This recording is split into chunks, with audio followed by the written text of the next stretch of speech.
Microsoft, Google, Apple पर missile की धमकी। ईरान ने 18 अमेरिकी कंपनियों को बनाया निशाना। 1 अप्रैल से तबाही का अल्टीमेटम। आइए बताते हैं आपको पूरी खबर।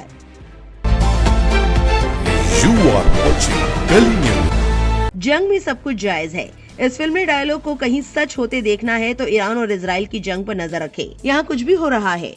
मंगलवार 31 मार्च को ईरान ने वार्निंग दी है कि अब वो अपने देश पर हर हमले के जवाब में पश्चिमी एशिया इलाके में मौजूद 18 अमेरिकी मल्टीनेशनल कंपनियों पर मिसाइल मारेगा। किस देश से हमला शुरू होगा इसके बारे में जानकारी नहीं दी है। ईरान की ये नई वार्निंग उन खबरों के बीच आई है जिसमें अमेरिका दावा कर रहा है कि युद्ध खत्म करने के लिए ईरान से बात चल रही है। बता दें कि 28 फरवरी को अमेरिका और इजराइल ने ईरान पर हमला शुरू किया था। 31 दिन से भी ज्यादा वक्त से दोनों पक्षों में मिसाइलबाजी चल रही है। इसके बाद भी जंग रुकने का नाम नहीं ले रही। हालात ये हैं कि जिन लोगों ने ये सब शुरू किया था, मामला उनके हाथ से भी निकल चुका है। डोनाल्ड ट्रंप समझौते की घंटी लेकर घूम रहे हैं, लेकिन ईरान उसे अपनाने को तैयार नहीं। इसी बीच अमेरिकी रक्षा मंत्री पीट हेग्सेथ ने आगाह किया कि अगले कुछ दिन इस युद्ध के लिए बेहद अहम है। अगर तेहरान से कोई समझौता नहीं होता है तो उस पर हमले और तेज होंगे। बता दें कि ट्रंप ने भी कहा कि ईरान ने हॉर्मुज का रास्ता नहीं खोला तो वो उसके पावर प्लांट को तबाह कर देंगे।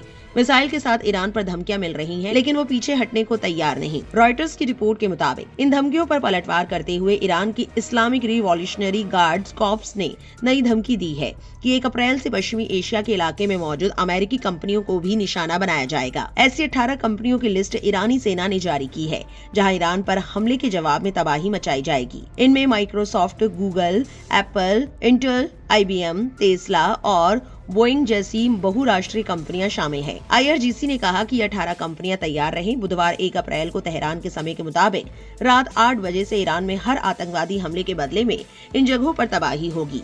हालांकि रिवॉल्यूशनरी गार्ड्स ने उन देशों के नाम नहीं बताए हैं जहां ये हमले किए जाएंगे। आपको ये भी बताते चले कि इससे पहले ईरान ने दुबई के पास एक तेल से भरे टैंकर में आग लगा दी थी। वो 28 फरवरी को अमेरिका और इजराइल के हमलों के बाद से खाड़ी इलाके में और हॉर्मुज स्ट्रेट से गुजरने वाले जहाजों को लगातार निशाना बना रहा है। इसकी वजह से दुनिया में तेल और गैस की आपूर्ति का प्रवाह रुक गया है। भारत भी संकट से मुतासिर है। इसी बीच अमेरिकी राष्ट्रपति डोनाल्ड ट्रंप ने सोमवार 30 मार्च को चेतावनी दी थी कि अगर ईरान शांति समझौते के लिए तैयार नहीं होता है और हॉर्मुज को नहीं खोलता है तो उसके ऊर्जा ठिकानों को पूरी तरह तबाह कर दिया जाएगा। हालांकि ईरान ने अमेरिका के साथ किसी भी तरह की बातचीत से इनकार किया है। मंगलवार 31 मार्च को इस्माइल बघाई ने एक प्रेस ब्रीफिंग में बताया कि अमेरिका के साथ कोई सीधी बातचीत नहीं चल रही है।